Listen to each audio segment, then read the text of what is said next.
Spirit plays a vital role if you want to become a person filled with the fullness of God. Okay. If my human spirit is inhabited by the Holy Spirit, then my behavior should reflect God's Spirit. If the Holy Spirit inhabit my human spirit, then the beauty of Jesus should be visible to others through my behavior. If the Holy Spirit indwells and actually resides within me, then all His wonderful love, passion, and purity should be visible to others. Amen? So we need the Holy Spirit. If you want your life to be changed, you need the Holy Spirit. Okay? Christianity is not about improving your behavior. Christianity is about transformation. He can transform your behavior. Okay? And the Holy Spirit does that until they are as big as His. When He fills your heart with His love, He will enlarge and expand your heart. But that refining process takes your cooperation, sensitivity, and submission. That is why sa kada Kristohano nalain tao level. Ano man nagdepende na nato. If you are totally submitted and surrendered to the Holy Spirit, then He can work big time nimo. But if you resist, and you are not totally dedicated to that process, dugay gyud kang mutubo. Okay? Mahimo kang bunjing. Dako na gulang na Ginoo gabidbiron na gihapon. Why? It needs our cooperation and it needs our submission. If you want to feel the fullness of God in your life, one word is needed. No, two words is needed. Total surrender. Okay. Total surrender. There was a Chinese pastor, Pastor Jin. He was in prison in China because of his faith. When napreso siya, permi siyang gidagmalaan, permi siyang gikulata. And then, sa presuhan, sa Osaka prison cell, daghan sila. So, wala siya privacy, dili siya kaampo kayo, kay daghang tawo, alingasa. Di siya katulog kayo, kay paunanay kitsa makaunag higda. Kung maulay kang higda, di magbarog kang matulog. So, hangyo sa Ginoo, Lord, bring me somewhere, Lord, that I will have enough time to fellowship with you. Una iyang ampo. Gidungog iyang pag-ampos Ginoo. Gibalin siya sa warden, sa pastor. Ikaw in charge dito sa Poso Negro. Wala mo sa Poso Negro? Septic tank. Atong septic tank dito, pastor, gaawas na. Ikaw in charge dito. Ikaw limpyo itong nangawas ng mga bugaw.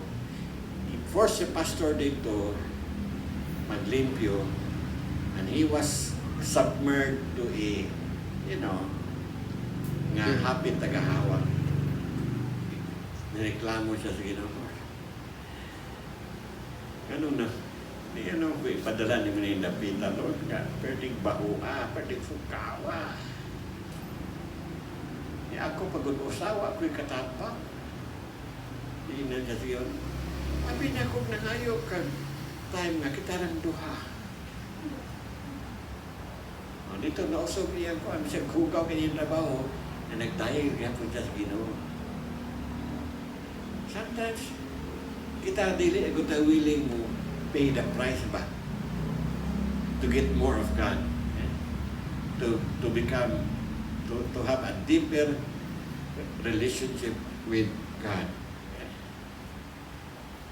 Ikatulo na principle, Christianity is the Holy Spirit power.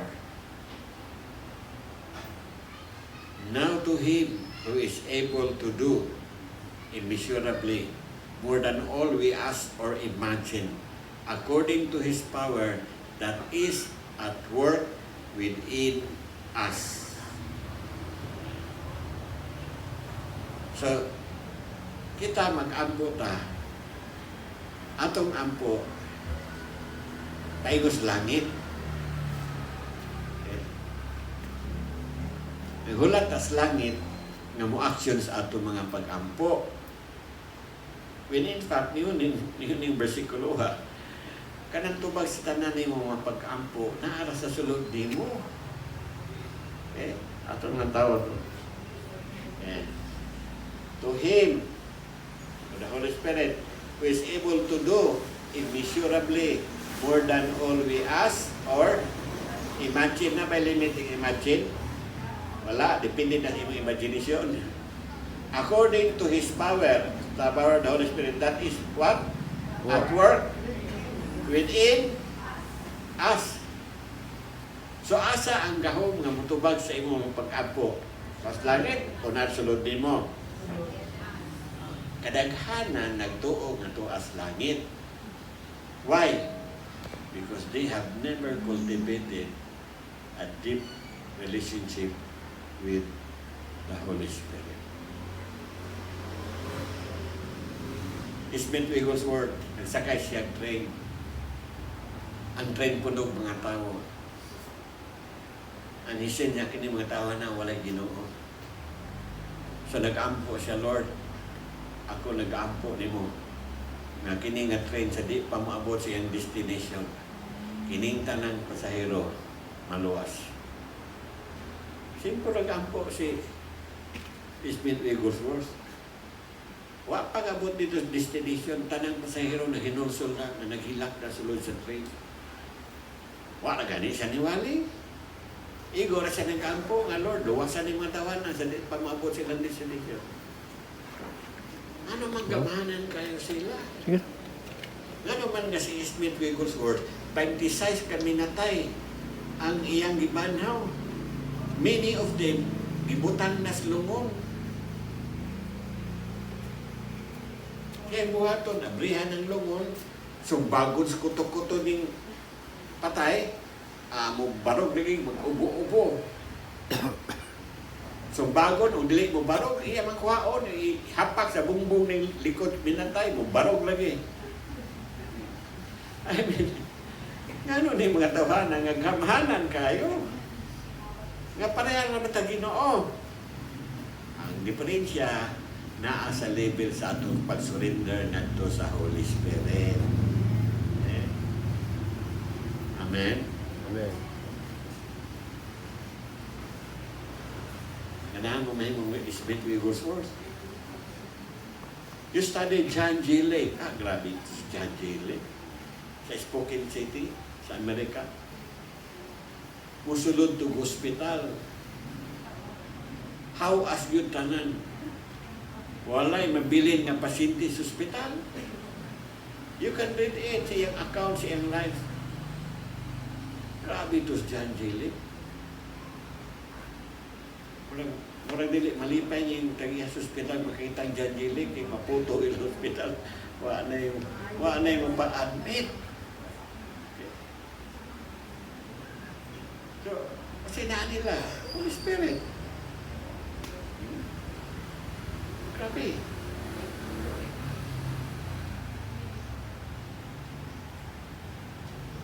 Hello. Ang first person Negros, asam na nagsugod? Nagsugod sa mga gagmayng bata. Nagkadungog na silang testimonyo sa usa ka Kristohan ng Bikas Davao, kabayan sa lihok sa Blang Espiritu. Kato mga bata sa taga UCCP, nangano siya nga, pag-angko kasi simbahan kada hapon para sinati nato nag-isultian ng tao. So, nagkuan sila, nag-ampo sila. After 3 months inampo, ang simbahan ni Dalaab, no? Ay akong kalayo. Mga silingan, nagkalos ng tubig, kaya mga sa simbahan, kaya nasunog ng simbahan. Kung di sila kadool, kaya mga tumbangan sila. Ang ilan na makita ang mga bata nga nasulod sa simbahan, nag-ampos Ginoo, kunya na ay mga kalayo sa ilang ulo. Human ito, mga bata pagkaugma, nagsuroy dito sa baryo, sa tara. Nangitag mga masakiton. Adto pa sa laing mga baryo, nangitag man sakiton, tanang masakiton. Mapandungan, mampuas ang mga bata, mga ayaw. Tungod itong hitabua, karon ang Mabinay, usak ka lungsod, doon ay sobra 40 ka mga Foursquare churches. Ang sa sekreto, balaang spirito. I will try to invite the remaining remnant itong mga bata. Kaya uban nga matay na usad na lang nabilin nila. I will invite him to speak on our anniversary. Okay, last Sunday. 27. Okay. Pwede na kayo mag-anniversary tag-dili Domingo. Kaya wala yung makatambong na itong mga bisitang mga pastor. Kaya mag-Domingo ta, mag-service mapot sa ila. So, isang invitar ta, di sila kaani. Okay?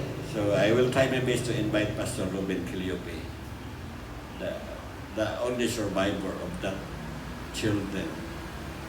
He's more than 80 years old. He's still serving God. Okay? Amen? You know about the Bible. No matter how much you discipline yourself, no matter how hard you try to serve and please God, if you are not properly related to the Holy Spirit, the Christian life will not work for you.